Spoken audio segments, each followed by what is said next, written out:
canasta. You are the finest player I've ever met. That's enough. We play the game canasta the way it needs to be played. Let's just leave it at that. Like it needs to be played. You and your wife beat us every hand we played last night. Me and Ruth, we're good canasta players, but we don't need to make a big production out of it or anything.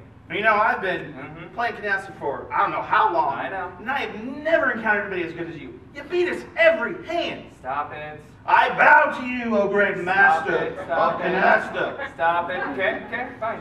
Me and Ruth, we cheated. What? We cheated at canasta. I knew it. I knew you were cheating. You did not know we were cheating. Well, I had some idea that you were cheating. You had no idea we were cheating. Well, you know what? I had an inkling that someone was cheating. I didn't know if it was you or me. No inkling whatsoever.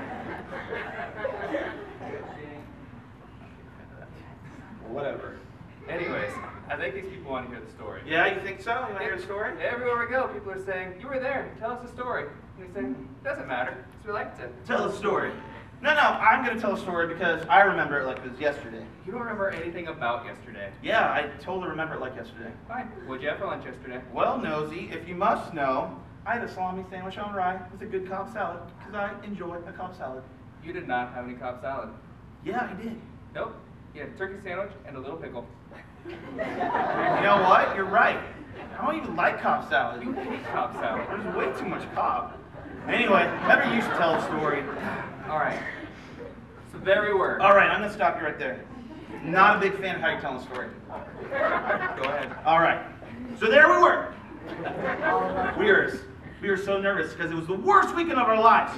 They crucified Jesus. Yep. They put him in a tomb. Put him in the tomb. We were upstairs in the upper room, and we were as nervous as a room of a cat. What am I trying to say? I don't know. We were as nervous as cats in a room full of rockers. So time out. There were no cats, no rockers. John may have had a dog. It's debatable. Okay, I'm speaking metaphorically here. Just making sure it's clear for them. Well, it's clear. Okay, go ahead.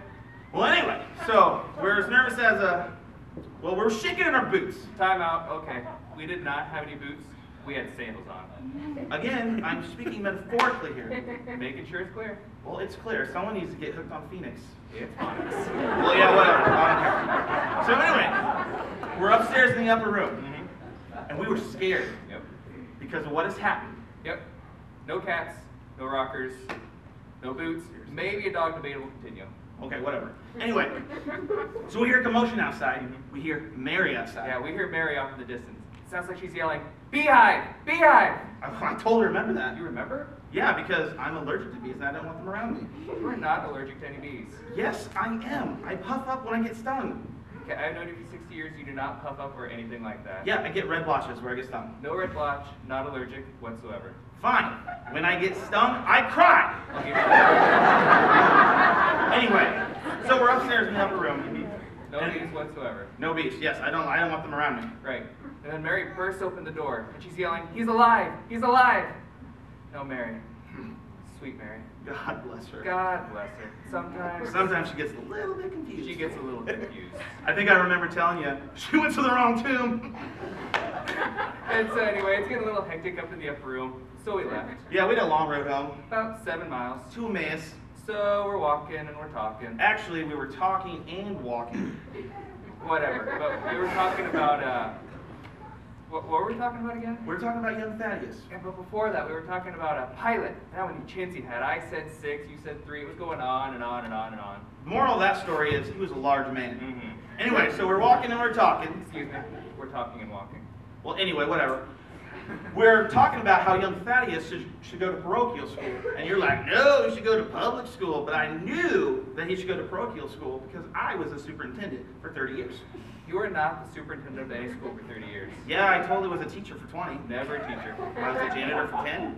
Try again. Well, you know, one time after a ball game, I helped clean up. I'll give you that. All right. So, anyway, that moral of that story is you should go to parochial school. So we're walking and talking, and all of a sudden a man comes up behind us. Now, granted, we're a little sad. Yeah, we were sad. We were frightened. Yeah, and he came up and he said, "Why the long faces?" I say, "We can't help it. It's just the way we were made." Seriously, again, he's speaking metaphorically. It wasn't clear. Yes, it was. It was clear as bottled water. Your face is as round as a pizza. There's nothing long about it. Anyways, he said, "Haven't you heard? Yeah, haven't you heard? It's the worst weekend of the world. They crucified and buried Jesus. Now, in all that commotion up in the upper room, some people had gone out to the tomb, and they didn't know where Jesus was. Now, and then he said to us, remember? He's like, why are you so thick-headed? Why are your heart so slow? And I said, we can't help it. We're getting old. And when people get old, things slow down. It's just part of life. Again, metaphorically. It wasn't clear. Well, anyway, whatever. So, then he began to speak to us. He began to open up the scriptures. He said, did you not know that the Messiah must be born, he must live, and must die, and must be risen again? Mm-hmm. And he showed us all the scriptures from the book of Moses all the way to the prophets. It was wonderful. It was amazing.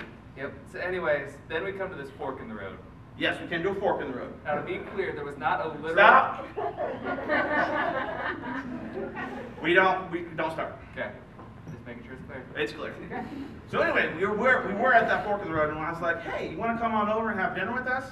And he totally accepted, partly because I told him my wife was making a cobbler. It is a really good cobbler. Very good cobbler. So anyway, he came over, he sat down, and he blessed the bread. He blessed it, and then he broke it. He broke it. And then we knew. Mm-hmm. We knew who was sitting across from us. I looked at you and you looked at me. Mm-hmm. We knew. But actually, I kind of figured out a little bit earlier that it was him.